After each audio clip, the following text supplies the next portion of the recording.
Buenos días a todos. Soy Javier Peñapoza, vuestro profesor del ámbito científico-tecnológico de graduados de nivel 2.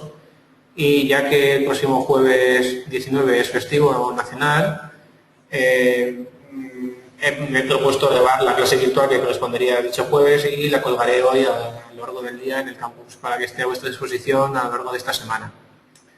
En esta tercera clase virtual, la tercera evaluación, vamos a ver la última parte del tema 1 de la asignatura de tecnología, Internet y las comunicaciones virtuales, la segunda parte y última de estudio gráfico de una función. Vamos a ver la formación de clasificación de las rocas sedimentarias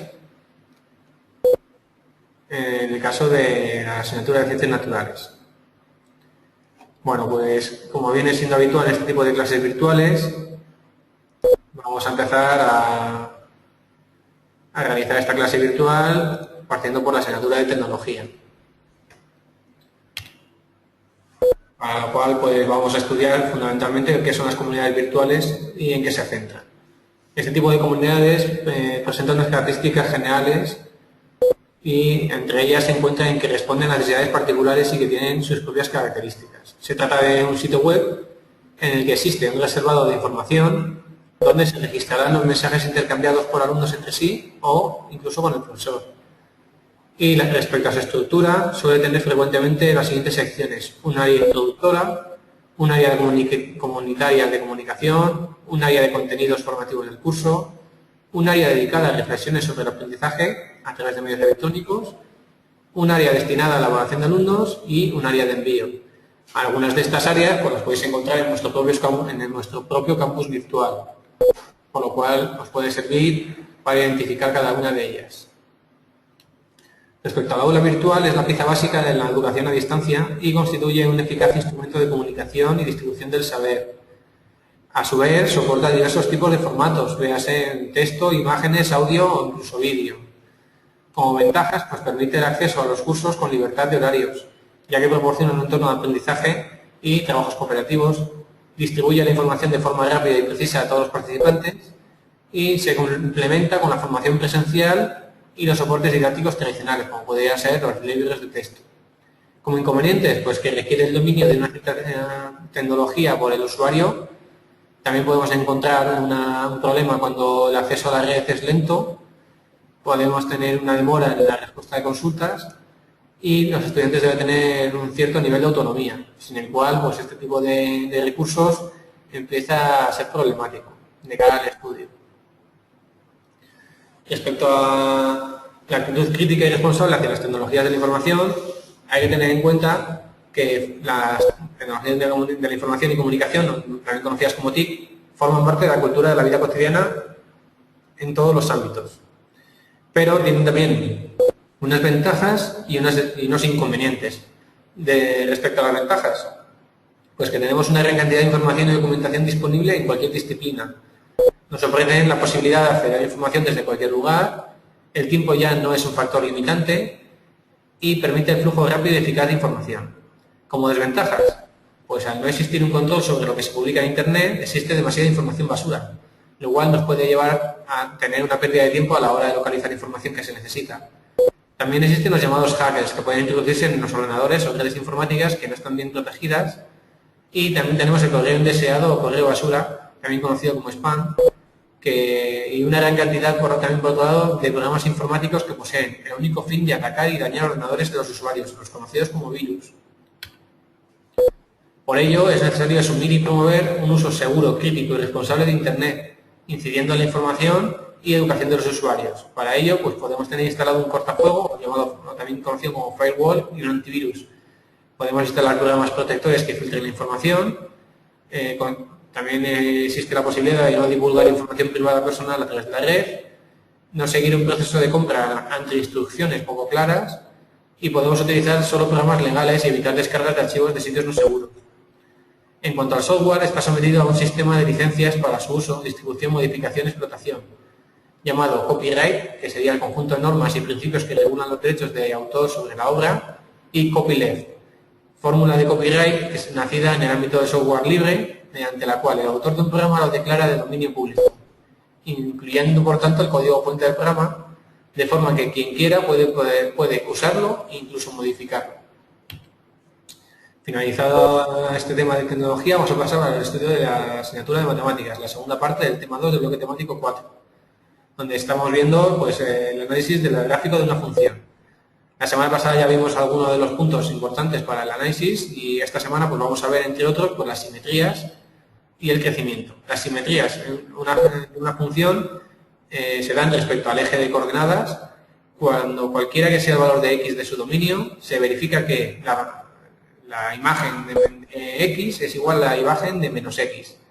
En este caso se dice que la función es par, mientras que una función simétrica respecto al eje de coordenadas en la cual la imagen de x es igual a la menos la imagen de x, se dice que la función es impar. ¿Vale? Fundamentalmente este tipo de simetrías se dan en los estudios gráficos de funciones de ecuaciones de segundo grado, que son las parábolas, o hipérbolas también, que sería el caso de las funciones impares. Como respecto al crecimiento, pues comentar que una función será creciente si al aumentar la variable independiente, recordad que la variable independiente es la x, aumenta, y también lo hace la variable dependiente, que sería la y. También estudiamos los máximos y mínimos absolutos y relativos. ¿Vale? Una función presentará un máximo en un punto si es creciente a la izquierda de ese punto y decreciente a la derecha.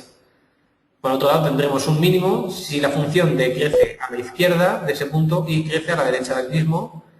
Y también tenemos dos tipos de máximos y mínimos. Están los máximos y mínimos relativos, que son aquellos donde son máximos y mínimos respecto a los puntos próximos, y los máximos y mínimos absolutos, que serían los máximos y mínimos de la función completa, desde todo el dominio de la función.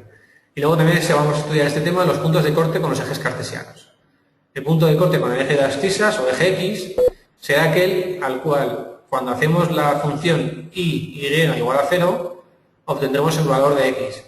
Para dicho valor de x estaremos cortando el eje de abscisas o eje x.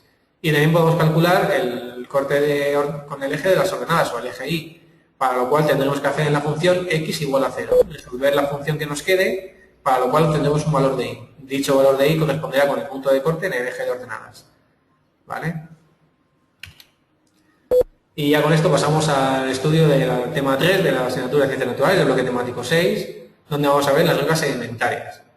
En primer lugar, comentar que las rocas sedimentarias se forman por litificación, es decir, que tras la erosión y el transporte se produce una sedimentación y estos sedimentos finalizan en las cuencas sedimentarias formando un depósito.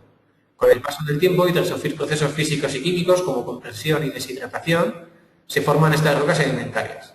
La litificación se lleva a cabo en varias fases. La primera es la compactación, la segunda es la deshidratación, la tercera sería una cementación con nuevos minerales y en último lugar una recristalización. Como para poder clasificar las rocas sedimentarias se puede llevar a cabo en dos grupos.